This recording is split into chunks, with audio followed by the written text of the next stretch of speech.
Bienvenue sur Top Invest. Aujourd'hui, on va parler de Imerys. On va faire une analyse quantitative de la compagnie qu'on appelle Imerys, qui est une demande spéciale de Guillaume et Under de Ivy. Je vous remercie d'avoir posé cette question, d'avoir pris la peine de regarder les vidéos précédentes. J'espère que vous êtes également abonné à la chaîne. Donc, la question est de savoir, est-ce que Imerys, au prix actuel, avec les états financiers actuels, pourrait représenter un potentiel investissement? Je précise ceci. Je fais uniquement ici une analyse quantitative, d'accord? Et ceci n'est pas une analyse fondamentale. Pourquoi? L'analyse fondamentale, c'est la combinaison de l'analyse quantitative et l'analyse qualitative. L'analyse qualitative, c'est faire parler les chiffres, et l'analyse quantitative, c'est présenter les chiffres. Les deux sont indissociables. Donc, vous n'avez pas le choix que de lire les rapports financiers pour avoir une vue globale de l'entreprise, d'accord? Par rapport aux chiffres que je vais présenter ici aujourd'hui, c'est pour susciter l'intérêt ou bien le désintéressement également. Pourquoi? Parce que si les états financiers ne m'intéressent pas, je ne vais pas chercher à y investir, je vais passer à autre chose, je vais aller regarder une autre entreprise qui pourrait avoir du potentiel. Donc, c'est cet exercice qu'on fait ici aujourd'hui. J'aimerais également préciser que je vais faire une série de vidéos sur les 65 dividendes aristocrates contenus dans l'ETF NOBL. Donc, le but ici est de savoir est-ce que ces entreprises-là pourraient représenter un potentiel investissement, parce que pour moi, le prix est très, très important.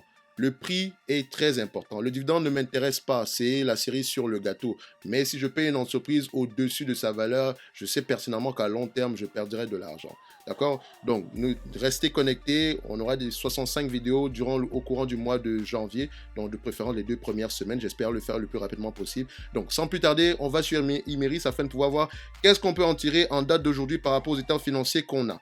La première chose qu'on regarde généralement, c'est une description sommaire de l'entreprise. Ici, Imerys est à cheval entre un groupe minier et un spécialiste de la chimie. C'est une compagnie verticalement intégrée qui extrait ses minéraux et les transforme sur place avant de les revendre à leurs clients qui sont généralement dans l'industrie automobile, des hydrocarbures. Elle est à la fois une compagnie de chimie et une compagnie minière. Donc, on peut déjà voir que c'est un secteur très cyclique et un secteur moins cyclique. Donc, c'est un certain équilibre. Je ne sais pas comment ils arrivent à faire ça, mais quand j'ai lu la description de la compagnie, je me suis dit, mais comment est-ce qu'ils arrivent à avoir ce genre de marge-là alors qu'ils sont censés être cycliques? Et je pense que réellement, sa véritable industrie, c'est la chimie et ce n'est pas les mines. Les mines, c'est juste pour l'approvisionnement. Et de toutes les façons, elle a besoin de ce minerai-là pour pouvoir transformer en produit final qu'elle va revendre à ses différents clients.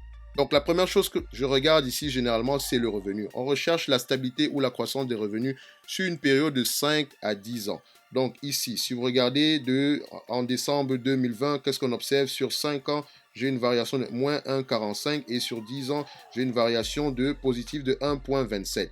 Également, il faut remettre les choses dans leur contexte, ce qui veut dire que à partir de janvier 2020, on a eu la pandémie a frappé très fort. C'est la raison pour laquelle le revenu a également diminué. Mais en lisant les rapports financiers, vous allez vous rendre compte que depuis 2018, il y a certains soucis dans la division talc aux États-Unis qui est présentement devant les tribunaux parce que le produit final qu'ils revendent est susceptible d'avoir causé certains cancers sur certains de leurs utilisateurs. Mais en fait, en réalité, la véritable compagnie qui est devant les tribunaux, c'est Johnson & Johnson. Donc, je pense que ce que j'ai compris des états financiers, c'est que l'entreprise a déconsolidé ce segment-là, l'a déjà revendu d'ailleurs et a déjà provisionné à peu près 200 millions d'euros afin de pouvoir compenser les victimes. Donc, c'est quelque chose qui est encore devant les tribunaux et la décision finale va intervenir aux alentours de 2022. Donc, les états financiers que vous voyez en 2019 et en 2020, ainsi que probablement 2021, sont déjà impactés négativement par rapport à la vente de cette division-là et par rapport à tout ce qu'il y a eu à faire, tout ce qu'il y aura comme dépenses devant les tribunaux. Pour moi ici, c'est un bon point ce que je vois présentement parce que si on retourne en 2019, on va se rendre compte que au niveau des 10 ans, on a 4,61% de croissance et au niveau des 5 ans, on a 3,38% de croissance. C'est généralement une entreprise qui croît par acquisition, donc je ne m'inquiète pas pour la suite, je pense qu'elle va continuer sur le même traîneau. Ensuite, on va regarder la marge brute. Donc ici, on fait l'étude des revenus, des marges ainsi que de la dette. C'est la raison pour laquelle après le revenu, je regarde la marge brute. La marge brute ici, je veux voir une marge brute stable ou croissante. Donc ici, qu'est-ce que j'observe? Je vois que la marge brute est généralement stable aux alentours de 65-63%. Donc pour moi ici, c'est correct, c'est un checkmark. Surtout que, rendez-vous compte, on est présentement en pleine période de pandémie Également, elle a certains soucis au niveau de certaines de ses divisions qu'elle a dû revendre également. Et vous pouvez vous rendre compte que la marge brute n'a presque pas baissé. Pourtant, le revenu a baissé, ce qui veut dire que c'est une question de volume, ce n'est pas une question de prix. Donc, la qualité est toujours là. Et quand c'est une question de volume, le volume est généralement temporaire. Maintenant, on passe à la marge opérationnelle. Donc, encore une fois, stabilité ou croissant. Et qu'est-ce qu'on observe ici? 2018, 2019, 2020, on a une situation spéciale. Donc, comme je vous l'ai dit, c'est la même chose que précédemment. Ici, on observe que cette variation-là est sans doute temporaire. Donc, parce qu'on a une certaine remontée à partir de cette période-ci. Après avoir lu les états financiers, je peux vous dire que cette entreprise-ci, techniquement, elle devrait remonter à 13%. Mais imaginez qu'on ne connaissait rien sur cette entreprise et que la seule chose qu'on avait devant nous, ce sont les états financiers. Je ne voudrais pas voir ce genre de variation-là sans véritable justificatif dans les rapports financiers. Mais en fin de compte, je peux me dire que ok, ça c'est correct. Donc c'est une situation à peu près spéciale présentement et ça ne va pas mettre du temps. Après ça, on va regarder la marge EBITDA, on recherche la stabilité ou la croissance. EBITDA, c'est le bénéfice avant intérêt, impôts et amortissement. Encore une fois, même situation spéciale en 2018, il faut poser les questions en regardant le rapport financier, mais dans tous les cas de figure, j'aime bien ce que je vois présentement parce que je sais pourquoi est-ce qu'on a cette variation-là. Je vous l'ai expliqué précédemment. Maintenant, on va passer à la dette nette sur EBITDA. La dette nette sur EBITDA me donne à peu près une information par rapport à la stabilité du bilan. Ici, je me rends compte que la dette nette sur EBITDA est aux alentours de 2. Retenez une chose, tout ce qui est inférieur à 5, c'est bon. Tout ce qui est supérieur à 5, c'est pas bon. Tout ce qui se rapproche de 5, posez-vous des questions. Donc, ce que je vois ici, c'est un bon checkmark. Avant de passer à l'évaluation, j'aimerais juste faire ressortir une chose. Nous avons ici une entreprise qui a l'habitude de dégager des free cash flow. Le free cash flow, c'est l'élément le plus important quand on investit dans une entreprise. Pourquoi? Parce que c'est avec le free cash flow qu'on paye les dividendes, c'est avec le free cash flow qu'on rembourse la dette, c'est avec le free cash flow qu'on fait des acquisitions et c'est avec le free cash flow qu'on rachète les actions. Donc le free cash flow est plus important que le bénéfice net. Retenez bien cela. Free cash flow est plus important que les bénéfices nets. Ici, on a un free cash flow en moyenne aux alentours de 5%, 5,5% ou bien 6%. Donc, on va dire en général aux alentours de 5,5%. Donc, moi, j'aime ce que je vois ici par rapport au free cash flow. Vous pouvez revoir ici que même en période de difficulté, elle arrive même à avoir des free cash flow de 7,27%. Donc, c'est clairement une entreprise de qualité. Donc, si on parle en termes de valeur absolue, on va regarder ici que le free cash flow est aux alentours de 200 millions sur les 10 dernières années. Maintenant, on va passer à l'évaluation. Ici, pour évaluer l'entreprise, j'utilise le ratio qu'on appelle valeur d'entreprise sur EBITDA. Généralement, je cherche la moyenne. Donc, la moyenne ici de l'entreprise, c'est 7,77% sur les 12-13 dernières années. Et ici, je vois qu'actuellement, on est à 6,61% en décembre 2021. Donc, je peux voir que l'entreprise est en dessous de sa moyenne, ce qui pourrait représenter une opportunité d'achat. Sachant que c'est une entreprise de qualité qui a souvent tendance à se rapprocher de la borne supérieure qui est de 7,67 et parfois même aller au-delà. Regardez ici, on est arrivé à 10, on a ici arrivé à 10, on est ici arrivé également à 10 et que généralement aux alentours de 6, 5, on est en présence d'aubaine. Donc, je peux me dire qu'à ce niveau-ci, c'est une opportunité d'investissement. Mais ne vous inquiétez pas, je vous dis exactement, si je me base sur cette évaluation-ci, combien est-ce que cette entreprise vaut? Et la réponse est justement ici. Premièrement, qu'est-ce qu'on regarde?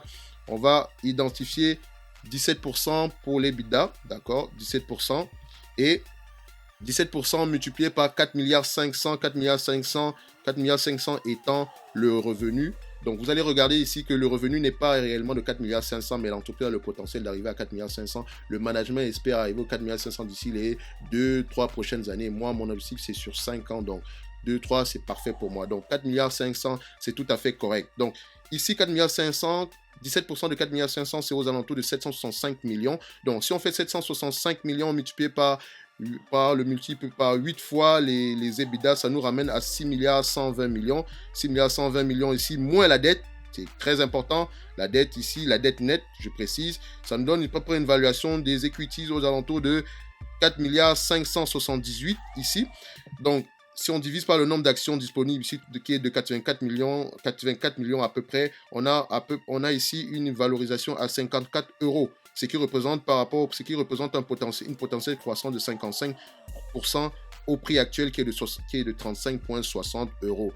Donc, moi, personnellement, j'ai un biais par rapport à cette compagnie au niveau de la variation, la marge supérieure. de 10 fois les EBITDA multiplié par 765, divisé par à moins la dette, divisé par le nombre d'actions disponibles. Ça nous donne une valorisation ici de 72 euros, donc ce qui représente 107% de croissance au prix actuel qui est de 35,60 euros. Donc, si on veut garder le juste milieu, on va se dire qu'au minimum, cette entreprise vaut 54 euros. Au maximum, elle vaut 72 euros. Dans tous les cas de figure, c'est une opportunité d'investissement. Moi, j'aime investir dans les entreprises qui me présentent généralement un potentiel de croissance à peu près aux alentours de 60%. Et on peut dire que c'est clairement ce qu'on a ici. Et mon objectif est de garder cette entreprise pendant 5 ans. Quand je parle comme ça, je ne possède pas cette entreprise, d'accord? C'est la première fois que j'en parle parce que je ne la connaissais pas.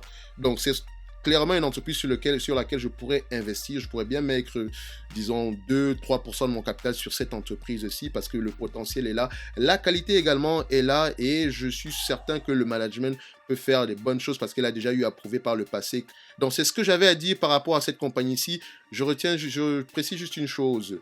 N'oubliez jamais que la partie quantitative est aussi importante que la partie qualitative. Donc, les deux vont ensemble. Ne vous basez pas uniquement sur les chiffres pour prendre une décision d'achat ou de vente. Basez-vous également sur la partie qualitative. Il faut faire parler les chiffres. Donc, on va se dire, Imeris, c'est un go pour moi. C'est clairement une entreprise dans laquelle j'aimerais investir au prix actuel et ceci est une opportunité d'investissement. Donc, rendez-vous à la prochaine vidéo. Donc, on va essayer de continuer de faire des analyses sur certaines compagnies. N'hésitez pas à poser des questions si vous en avez. Donc, si vous avez des propositions de compagnies également, on peut également le voir sur les prochaines vidéos. Donc, merci à vous. Et Guillaume, j'aimerais juste préciser une chose pour toi spécialement. Vu que tu étais la première personne à demander, ne t'inquiète pas, je vais faire des vidéos sur Figeac et ainsi que sur BIC, le groupe BIC.